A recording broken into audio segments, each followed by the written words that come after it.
भाई ऐसा है, बीजेपी कह रही है, बीजेपी अपने आप को दुनिया की सबसे बड़ी पार्टी कहती है और कांग्रेस इस देश की सबसे पुरानी पार्टी है।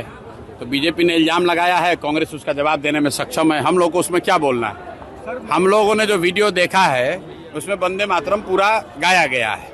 अब बीच में कौन रोक रहा था नहीं रोक रहा था वो तो सरकार को ही जानकारी होगी, उनको पता करना चाहिए।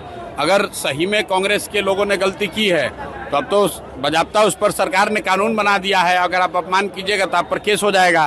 तो बयानबाजी करने के बजाय भाजपा को सोनिया गांधी पर केस करना चाहिए। कल मधुबनी गए थे सर, रोशन आनंद के परिवारजनों से अपने मुलाकात करने के लिए 10 दिनों का। रोशन आनंद जो मधुबनी में, रोशन यादव जो है, रोशन यादव वहाँ बिलाट गांव के अरेर थाना का एक लड़का है जिसको 27 मई को पुलिस ने अपेरेंटली गलत तरीके से अरेस्ट कर लिया था और थाने में उसको टॉर्चर किया गया।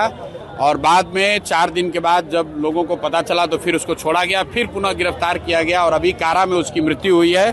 उसको लेकर हम लोग परिवार वालों से मिले हैं। सिर्फ परिवार से ही नहीं मिले हैं, उस घटना की जांच के लिए कल परिवार के साथियों के साथ, परिवार के लोगों के साथ वहाँ के एसएसपी से भी मिले, जिन्होंने ये आश्वस्त किया है कि 10 दिन के अंदर दोषी पदाधिकारियों पर जांचों उपरांत कार्रवाई की जाएगी। अगर नहीं होगा तो 10 दिन के बाद मैं वापस फिर से वहाँ जाऊँगा। और जो उसका दूसरा पहलू है, कारा में जो उस लड़के की मृत्यु हुई है, पोस्टमार्टम रिपोर्ट आने के साथ ही हम लोग डीएम से, चीफ सेक्रेटरी से, सबसे मिलेंगे ताकि एनएचआरसी के गाइडलाइन के हिसाब से कारा में अगर किसी की मौत होती है तो जो सजा का प्रावधान है, जो अधिकारियों पर कार्रवाई होनी चाहिए, जो परिवार को कंपनसेशन मिलना चाहिए, उसको लेकर फॉलोअप किया जा सकता है। आपको अहंकारी बता रहे हैं सर, आपको अहंकारी बता रहे हैं, कह रहे हैं कि हम संस्कारी। चलिए ठीक। अब मनोज तिवारी से हमको सर्टिफिकेट लेने की जरूरत नहीं है। मनोज तिवारी को मैं फिर से यही कहूँगा कि आप वस्तुतः गाना गाने वाले व्यक्ति हैं, गाना गाइए। भाजपा के सहयोग से अगर आप एमपी हैं तो जिस क्षेत्र में एमपी हैं वहाँ पर जाकर काम कीजिए। बिहार में आकर फालतू का राजनीति करने की कोशिश मत कीजिए। बिहार के लोगों ने आपको न स्वीकार किया है न आगे कभी करेंगे। गिरिराज सिंह आपको कह रहे एस्ट्रोलॉजर है क्या, जो हमें समझाएंगे बुझाएंगे? गिरिराज सिंह जी पर भी जो हमने कहना था कह दिया। अब गिरिराज सिंह जी अगर कुछ कहेंगे तो उसका जवाब दिया जाएगा।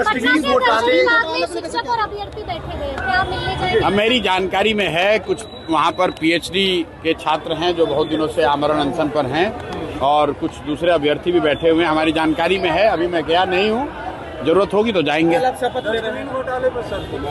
डस्टबिन घोटाले की हमको बहुत जानकारी नहीं है। जो वीडियो पर मीडिया के माध्यम से हम लोग देख रहे हैं जिसमें ये बताया जा रहा है कि साधारण सा दिखने वाला 500 या 1000 रुपए का डस्टबिन अपेरेंटली 15,000 रुपए में खरीदा गया है। मेरे पास उस विषय से संबंधित कोई पुख्ता जानकारी नहीं है। मीडिया के माध्यम से जो बात बताई जा रही है हम लोग उसको देख रहे हैं।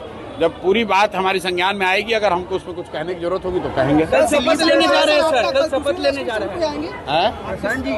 हैं। विधायक का शपथ है, कल जो प्रक्रिया उसको पूरा करेंगे। दिलीप जायसवाल अपने आप को ईमानदार बता रहे हैं, वो कह रहे हैं कि हमको जो एक्सपोज करेगा वो पहले ही एक्सपोज हो जाता है। अब दिलीप जायसवाल जी के चाल चरित्र चेहरा को जनता के सामने रखा गया है। दिलीप जायसवाल जी को भी मालूम है, बिहार की जनता को भी मालूम है, उससे आगे उस पर कुछ कहने की भी जरूरत नहीं है। राजनीति हो या क्रिकेट, देश विदेश की ब्रेकिंग हो या आपके मोहल्ले की बड़ी खबर, सब मिलेगा एक ही ऐप में, सबसे तेज और भरोसेमंद। अभी डाउनलोड करें दैनिक भास्कर डिजिटल।